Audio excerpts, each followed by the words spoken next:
வணக்கம் நேயர்களே, விஷன் 9 டிவிக்காக நான் உங்கள் லக்ஷ்மி நாராயணன் கூட பார்க்க போகிறது வார ராசி பலன் 7ஆம் தேதியிலிருந்து 13ஆம் தேதி வரை எப்படி இருக்க போகுது நான் பார்க்க போகிறோம். எப்போதும் சொல்கிறதான், லக்னத்துக்கு பாருங்கள், ராசிக்கு பார்ப்பதை விட லக்னத்துக்கு பார்க்க ரொம்ப பர்ஃபெக்டாக இருக்கும். உதாரணமாக ஒரு மகர லக்னம் விருச்சிக ராசினா நீங்கள் விருச்சிக ராசிக்கான பலன்களை பார்க்கறத விட மகர ராசிக்கான பலன்களை பார்க்கும்போது ரொம்ப பர்ஃபெக்டாக இருக்கும். முதல்ல வர்றது புது பலன்கள், அதுக்கப்புறம் தசாபுத்தி பலன்கள் வரும். ஸோ உங்களுக்கு என்ன தசாபுத்தி அந்தரங்க நடக்குதோ அதை மிங்கிள் பண்ணி பார்க்கும்போது ரொம்ப பர்ஃபெக்டாக இருக்கும். வீடியோட எண்டில் டிப் ஆஃப் த வீக் இருக்குது, மறக்காமல் பாருங்கள்.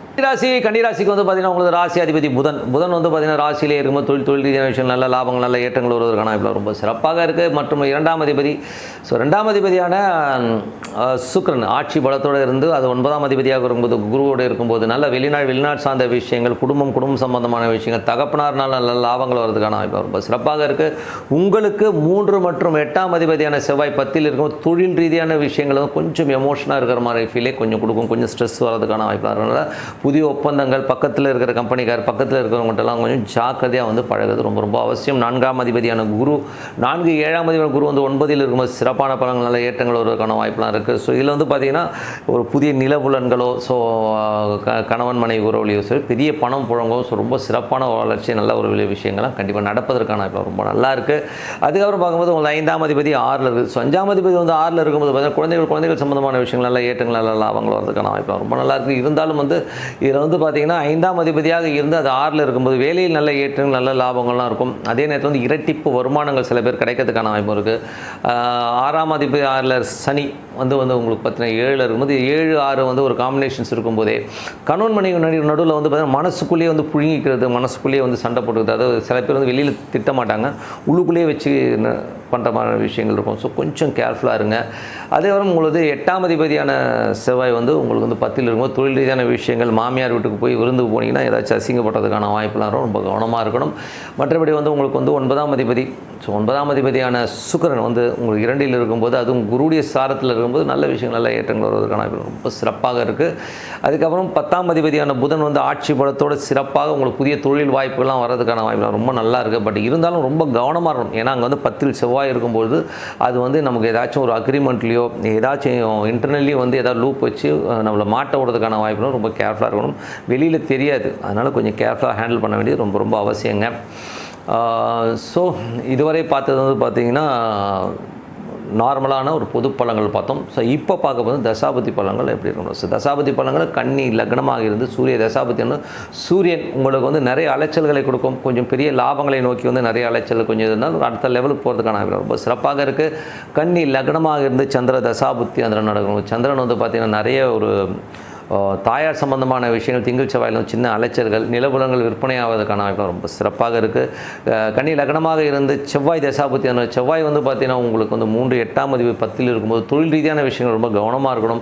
ஏதாச்சும் விருந்து உபசரணைகளுக்கெல்லாம் போகும்போது நமக்கு வந்து ரிலேட்டிவ் நடுவில் வந்து சின்ன கருத்து வேறுபாடெலாம் வரதுக்கான வாய்ப்பு ரொம்ப கவனமாக இருக்க வேண்டிய ஒரு காலகட்டங்கள்.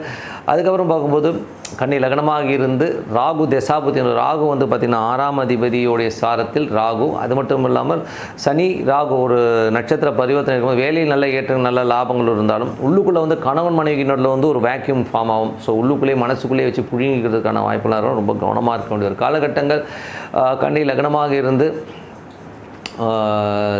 குரு தசாபுத்தி அந்த குரு வந்து பார்த்திங்கன்னா 4, 7ஆம் அதிபதி 9ல் இருக்கும்போது நிறைய அப்பா அம்மாவுடைய சொத்துக்களோ இல்லையோ ஒய்ஃபுடைய சொத்துக்களால் வந்து ஒரு பெரும் லாபங்கள் ஒரு பெரும் பணம் வருவதற்கான வாய்ப்புலாம் ரொம்ப நல்லாயிருக்கும். ஸோ அதெல்லாமே ரொம்ப சிறப்பான விஷயங்கள்.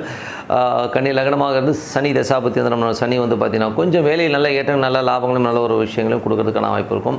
ஸோ இதில் வந்து பெரிய ப்ராப்ளமே என்னென்னா எதிராளிகள் வந்து உங்களை வந்து கொஞ்சம் அண்டர் எஸ்டிமேட் பண்ணி கொஞ்சம் மனக்காயங்களை ஏற்படுத்துவதற்கான வாய்ப்புலாம் ரொம்ப கவனமாக இருக்கணுங்க. கன்னி லக்னமாக இருந்து புதன் தசாபத்தி அந்த புதன் வந்து பார்த்திங்கன்னா ராசி பலத்தோடு இருக்கும்போது தொழில் ரீதியான புதிய தொழில் வாய்ப்புகள்லாம் ரொம்ப சிறப்பாக இருக்கும். பட் இருந்தால் 10ல் உள்ள செவ்வாய் இருக்கும்போது கொஞ்சம் கவனமாக இருக்கக்கூடிய ஒரு காலகட்டங்கள். கன்னி லக்னமாக இருந்து கேது தசாபத்தி அந்த கேது வந்து சிறப்பான பலன்கள் நல்ல லாபங்களை அள்ளி தருவதற்கான ஆன்மீக சம்பந்தமான விஷயங்கள் நல்ல சிறப்பான விஷயங்களுக்கும் ஓனர்கிட்ட பேசும்போதோ இல்லை ஒரு அரசு அதிகாரிட்ட பேசும்போது கொஞ்சம் கேர்ஃபுல்லாக பண்ணணும். ஸோ ஏதாவது இடமா கேள்வி கேட்டு இல்லை மாட்டிக்கிறதுக்கான வாய்ப்பு, அதனால் கொஞ்சம் பெனால்ட்டி விடுறதுக்கான வாய்ப்புகளும் கொஞ்சம் கவனமாக இருக்கணும். கன்னி லக்னமாக இருந்து சுக்கிர தசாபதி சுக்கிரன் வந்து சிறப்பான பலன்கள் நல்ல லாபங்கள் நல்ல ஏற்றங்கள் வருவதற்கான வாய்ப்புலாம் ரொம்ப நல்லா இருக்குங்க. ஸோ நல்ல விஷயங்கள் நல்ல மாற்றங்களாக இருக்கணும். ஒரு நல்ல ஒரு பிரார்த்தனை அவசியம் மனதால் இறைவனை பிரார்த்தனை கண்டிப்பாக போகிறதுக்கான ரொம்ப. ஸோ டிப் ஆஃப் த வீக்கில் வந்து பார்த்திங்கன்னா கணவன் மனைவிக்கு நடுவில் பார்த்திங்கன்னா இப்போ வந்து நிறைய வந்து பிரச்சனைகளை நம்ம சந்திச்சுட்ருக்கோம். காரணம் என்னென்னா வந்து ரொம்ப நெகட்டிவிட்டியான விஷயங்கள் வந்து நம்மளை சுற்றியே வந்துட்டுருக்கு. உதாரணமாக சொல்ல போனால் நிறைய டிவி சீரிஸ் நம்ம வந்து வாட்ச் பண்ணும்போதே தெரியுது, எல்லாமே வந்து ரொம்ப வக்கரமாகவும் ரொம்ப ஒரு டென்ஷனான விஷயம். இதை பார்க்குறவங்களுக்கு வந்து மன ரீதியாகவும் ஒரு பிரச்சனையை ஏற்படுத்தும். அதனால் வந்து இப்போ கணவன் மனைவிக்கு நடுவில் இருக்கிற பிரச்சனைகளை தீரணும்னா ஜோதிட ரீதியாகவும் ஒரு ஆன்மீக ரீதியாகவும் என்ன பரிகாரம் அப்படிங்கிறத பற்றி தான் நம்ம பேச போகிறோம். ஸோ கணவன் மனைவி பிரச்சனை தீர பரிகாரம். ஸோ இந்த மாதிரி விஷயங்கள் வந்து என்ன பரிகாரம் இருக்குன்னா, என்னை பொறுத்தவரை வந்து வெற்றிலை பாக்குங்கிற ஒரு விஷயம் வந்து ரொம்ப மெயினான விஷயங்க. ஸோ இதில் வந்து பார்த்திங்கன்னா அந்த காலத்தில் வந்து பார்த்திங்கன்னா எல்லாருமே பார்த்திங்கன்னா தாம்பூலம் தரிக்கிறதுன்னு சொல்லுவோம். ஸோ எப்பொழுதுமே வந்து பார்த்திங்கன்னா எப்போதுமே அதிகமாக வெற்றிலைகள் வந்து அந்த டைமில் போட்டிருந்தாங்க. இன்றைக்கி இருக்க ஜென்ரேஷன்ஸ் என்ன நினைக்கிறாங்கன்னா, ஐயோ வெற்றிலை போட்டால் பல்லு கரையாயிரும் அதாயிரும். சில கரையெல்லாம் பிடிக்காதுங்க. ஏன்னா அதில் வந்து 2-3 விஷயம் இருக்குது. அது என்னன்றதை சொல்லிடுறேன். கணவன் மனைவிக்கு நடுவில் வந்து 2 பேரும் உட்காந்து காலை விடிய காலையில் எழுந்து பல்லு விளக்கிட்டு நீங்கள் ஒரு முறை இல்லை பல்லு வாய் கொப்பளிச்சுட்டு கூட நீங்கள் வந்து ஃபஸ்ட்டு வந்து வெத்தலை போடுங்க. வெறும் வயிற்றில் வந்து ஒரு வெத்தலை பாக்கு 2 பேருமே போடுங்க. அது வந்து உங்களுக்கு வந்து உடல் ரீதியான விஷயங்கள் வந்து நிறைய மாற்றங்களை ஏற்படுத்தும். நம்பர் 1. அதுக்கப்புறம் அதே மாதிரி வந்து நைட்டு வந்து நீங்கள் ஃபுட்டெல்லாம் இப்போது டின்னர்லாம் முடிச்சதுக்கப்புறம் ஒரு வெத்தலை பார்க்கணும். ஒரு 3 வெத்தலை கொஞ்சம் பார்க்க சுண்ணாம்பு லைட்டாக தடவுங்க. ஏன்னா என் நண்பன் ஒருத்தனை சொல்லிட்டு அவங்க யாரும் வாய் வந்துருச்சுடா பாடினா. ஸோ அந்த மாதிரி சுண்ணாம்பு தடவும் போது மட்டும் கொஞ்சம் கம்மியாக தடவிட்டு போட்டுக்கோங்க. அது வந்து உங்களுக்கு வந்து அந்த ஒற்றுமை, அது வந்து கணவன் மனைவிக்கு நடுவில் வந்து ஒரு நல்ல ஒற்றுமையும் நல்ல ஒரு பாண்டேஜும் கண்டிப்பாக ஏற்படுத்துங்க. ஸோ நீங்கள் வந்து இது வந்து அனுபவ ரீதியாகவும் நிறைய இடங்களில் நான் இதை சொல்லி வந்து ரொம்ப பர்ஃபெக்டாக ஒர்க் ஆகிருக்கு. அதனால் வந்து உங்களுக்குள்ள ஒரு மன உளைச்சலோ கணவன் மனைவிக்கு நடுவில் வந்து இவரை பார்த்தாலே எனக்கு பிடிக்கலைங்க, இவரை போய் என் தள்ள கட்டாங்க, இந்த மாதிரிலாம் இருக்கிறவங்களாம் வந்து இந்த மாதிரி வந்து வெற்றிலை பாக்கு போடும்போது 2 பேருக்குள்ள வந்து ஒரு ஜெல்லாகிறது வந்து கண்டிப்பாக உணர முடியும். அதே மாதிரி வந்து பார்த்திங்கன்னா இதில் இன்னொரு விஷயமும் இருக்குது. இதில் வந்து இருக்கிற பொருட்கள் என்றைக்குமே வந்து நம்ம வந்து தோப்பான விஷயங்களை வந்து இப்போ பயன்படுத்துகிறதே கிடையாது. தோப்பு என்ன சாப்பிட்ருக்கீங்க பார்ப்போம். தோப்பான விஷயங்கள் எதுவுமே சாப்பிட்றதில்ல. பட் ஆனால் எங்களுக்கு பாக்கு வந்து ஒரு மாதிரி தோப்பு விஷயத்தை கொடுக்கும். இந்த 5 சுவையும் வந்து அதில் இருக்குது. அதில் வந்து மேஜராக வந்து ஒரு பார்ட் இருக்குதுன்னா அது சுண்ணாம்பு வந்து ரொம்ப பர்ஃபெக்டாக ஒர்க் பண்ணும். அது வந்து உங்களுக்கு ரத்த நாளங்களில் இருக்கிற அந்த அடப்பெல்லாம் இருக்குது பார்த்திங்களா, அதெல்லாம் கிளியர் பண்ணும். ஸோ அதனால தான் பாருங்கள் அந்த காலத்தில் தான் பாட்டிலாம் அப்படியே உட்காந்து இடித்து வாயில் போட்டுக்கிட்டே இருக்கும் அந்த என்ன வெத்தலை பார்க்கலாம். ஸோ அப்போ என்ன ஆகுனா அங்கே ஹார்ட் அட்டாக்குங்கிற ஒரு விஷயமே வராது.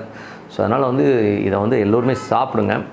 தாம்பத்தியம் மட்டுமல்ல, உடல் ரீதியான விஷயங்கள் வந்து ஒரு பெரிய ஒரு பெனிஃபிட் வந்து இந்த வெற்றிலை பாக்கு கொடுக்கும். ஸோ தாம்பத்தியம் சிறக்க வெற்றிலை பாக்கு பரிகாரம். ஸோ அதனால் இதை வந்து பண்ணி பாருங்கள், ரொம்ப பர்ஃபெக்டாக ஒர்க் ஆகுங்க. ஸோ கண்டிப்பாக நல்ல விஷயங்கள் நல்ல மாற்றங்களாக இருக்கணும். பிரார்த்தனை அவசியங்க. மனதார இறைவனை பிரார்த்தனை சிறப்பான வாழ்க்கை உங்களை காத்துக்கன்னு சொல்லிட்டு உங்களிடம் விடைபெறுவது உங்கள் லக்ஷ்மி நாராயணன். நன்றி, வணக்கம்.